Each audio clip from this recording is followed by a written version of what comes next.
அறிஞர்களும் மக்களின் தலைவர்களும் அவரை ஒழித்துவிட வழி தேடினர். ஆகவே நாம் சொன்ன அந்த லிஸ்ட் கரெக்டா இருப்பாங்க.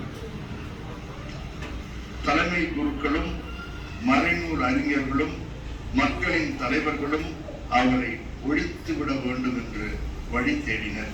மீண்டும் லூக்கா 20:19 இவ்வாறு பதிவு செய்கிறார். மறைநூல் அறிஞர்களும் தலைமை குருக்களும் இயேசுவை பிடிக்க வழி தேடினர், ஆனால் மக்களுக்கு அஞ்சினர் என்று பதிவு செய்கிறார்.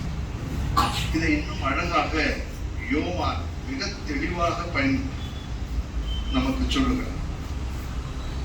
இந்த இயேசுவுக்கும் தலைவர்களுக்கும் யூத தலைவர்களுக்கும் இருந்த அந்த சண்டையை மிக அழகாக அவர் சொல்லுகிறார். யோவான் எழுதிய நற்செய்தி 11ஆம் அதிகாரத்திலே அவர் இவ்வாறு சொல்லுகிறார். யோவான் 11:49-50 நாம் இவ்வாறு படிக்கிறோம். தலைமை குருக்களும் பரிசேயரும் தலைமைச் சங்கத்தை கூட்டி, இந்த ஆள் பல அரும் அடையாளங்களை செய்து கொண்டிருக்கிறானே, இவனை இப்படியே விட்டுவிட்டால் அனைவரும் அவனிடம் நம்பிக்கை கொள்வர் என்று சொல்லி பயமுறுத்துகிறார்கள். அப்பொழுது 49வது வசனம், கயபா என்பவர் அவர்களுள் ஒருவர். அவர் அவ்வாண்டின் தலைமை குருவாய் இருந்தார்.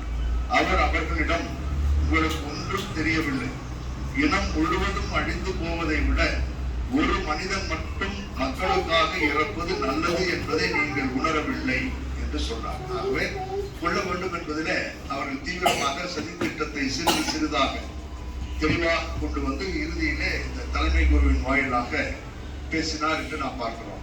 இது ஒரு இறைவாக்கு என்று யோவான் சொல்லுவார்கள். அது பிறகு பார்க்கலாம். ஆகவே இயேசுவை கொள்ள வேண்டும், அவரை சாகடிக்க வேண்டும், இவன் இருந்தால் நமக்கு எதுவும் ஆகாது என்பதிலே அவர்கள் தெளிவாக இருந்தார்கள். இப்படிப்பட்ட சூழல்கள் நம்முடைய குடும்பங்களிலும் இருக்கிறது. இதெல்லாம் நீங்கள் நம்முடைய குடும்பத்திற்கு இந்த தவ காலத்தில் இறுதி நாட்களில் ஒட்டி பாருங்கள். பிரிந்து போயிருக்கின்ற குடும்பங்களில் இருக்கக்கூடிய சகோதர சகோதரிகள், பிரித்து வைத்திருக்கின்ற பெற்றோர்கள், சிறிதுமே சலனமில்லாமல் தன்னுடைய குழந்தை வாழாவிட்டாலும் பரவாயில்லை என்று தங்களோடையே வைத்திருக்கின்ற பெற்றோர்கள் சற்று யோசித்து பாருங்கள். இவைகளெல்லாம் இது போன்ற ஒரு தீய சக்திகள் தான். இவைகளெல்லாம் நம் உறவுகளையும் நம்முடைய வாழ்க்கை சூழல்களை மாற்றுகின்ற சதி திட்டங்கள். சாத்தானின் திட்டத்திற்கு நாம் ஏராளமாக அடிபணிந்து நம்முடைய குழந்தைகளை வாழ விடாமல் செய்கிறோம். அப்படிப்பட்ட ஒரு சூழலில் தான் ஆண்டவர் இயேசு கிறிஸ்துவை அவர்கள் மாட்டி வைக்க பார்க்கிறார்கள். அவரை ஒழித்து விட வேண்டும், ஒருவனை சாகடிக்க வேண்டும் என்று தெளிவாக தலைமை குரு கயபா சொல்வதை கேட்கிறோம். ஆகவே இது போன்ற வாழ்க்கை சூழல்கள், சூழ்ச்சிகள், பேரை கெடுத்து வேண்டும் என்ற நேரங்கள், இதெல்லாம் இல்லறம், துறவரம், தனியறம் எல்லாவற்றிலும் இருப்பதை நாம் காணுகிறோம். ஆகவே இந்த வாரத்தில் அதை சற்று அழுத்தமாக ஆழமாக யோசித்து பார்ப்போம். ஆக இயேசு மரணத்தை மடியில் சுமந்தவராக வளம் வருகிறார். அங்கே செல்லாமல், அங்கே போக வேண்டாம், உன்னை கொள்ள தேடுகிறார்கள் உங்களை என்று சொன்னார்கள். அவரும் அவர்களிடமிருந்து நழுவி போனார் என்றெல்லாம் பல நேரங்களிலே யோவான் தெளிவாக சொல்லுவார். ஆகவே மரணத்தை மடியிலேயே வைத்துக் கொண்டு துணிச்சலோடு நடந்தவர் ஆண்டவர் இயேசு கிறிஸ்து.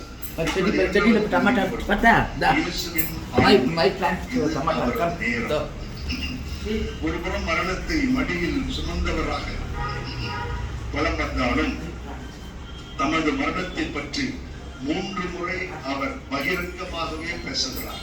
தனக்கு மரணம் எப்படி நிகழும் என்று கூறுகிறார். யார், எங்கு, எப்படி, எப்பொழுது தனக்கு மரண தண்டனை கொடுப்பார்கள், என்ன நடக்கும் என்பதை தெளிவாக அறிந்திருந்த ஆண்டவர் அவர். துணிச்சலோடு இருந்தவர். ஆகவே சிறிதும் பயந்தவர் அல்ல.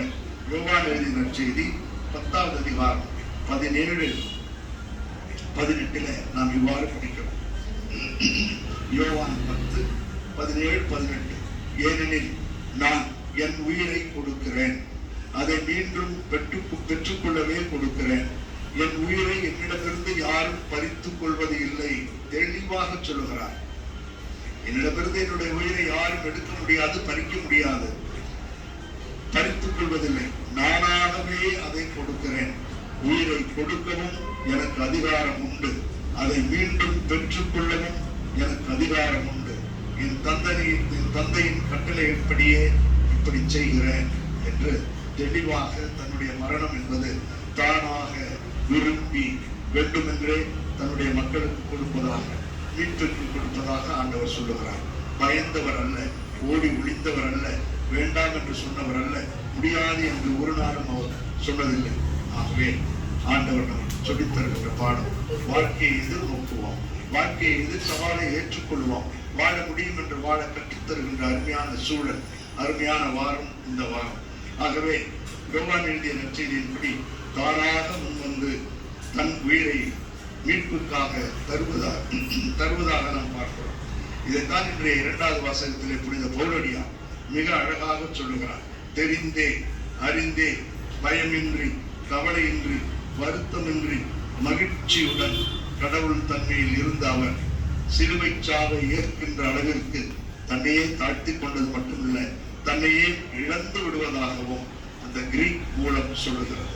வெறும் தாழ்ச்சியை மட்டும் அது சொல்லவில்லை, மனமுவந்து தன்னையே இழந்தார் என்று சொல்லக்கூடிய கெனோசிஸ் என்ற அந்த அருமையான வார்த்தையை புனித பவுலடியார் பயன்படுத்துகிறார். ஆகவே இயேசு கிறிஸ்து விரும்பி ஏற்றுக்கொண்ட சாவி இது. இது ஒரு தற்கொலை முயற்சியோ அல்லது கட்டாயப்படுத்தி யாரோ உள்ள தள்ளியதோ இல்லை. விருப்பப்பட்டு உங்களுக்காக, எனக்காக நம்முடைய உறவுகள் வளர வேண்டும், போலிகள் ஒழிய வேண்டும், அயோக்கியத்தனங்கள் மாற வேண்டும், அகங்காரம் ஒழிய வேண்டும் என்ற அந்த சிந்தனையோடு ஒழிக்க வேண்டும் என்பதற்காக தன்னையே இழந்துவிட்ட நேரம் இது. ஆகவே அனைத்தையும் அவர் ஏற்றுக்கொண்டார். அவரது ஆளுமையை இங்கு நாம் பார்க்கிறோம். பயம் இல்லை, வெட்கம் இல்லை, அவமானம் இல்லை, ஏற்றுக்கொள்கிறார். அதற்கு உதவியாக இருந்தது அவருடைய தந்தையினுடைய அரவணைப்பு, அன்பு. ஆகவே இந்த 2வது கட்டத்தில், 2வது தொகுதியிலே இயேசுடைய ஆளுமையை பார்த்தோம்.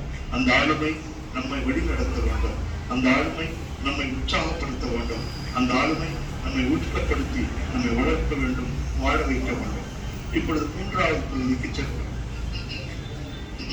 பாடுகளின் பாதையில் இயேசு, அவரது ஆளுமை.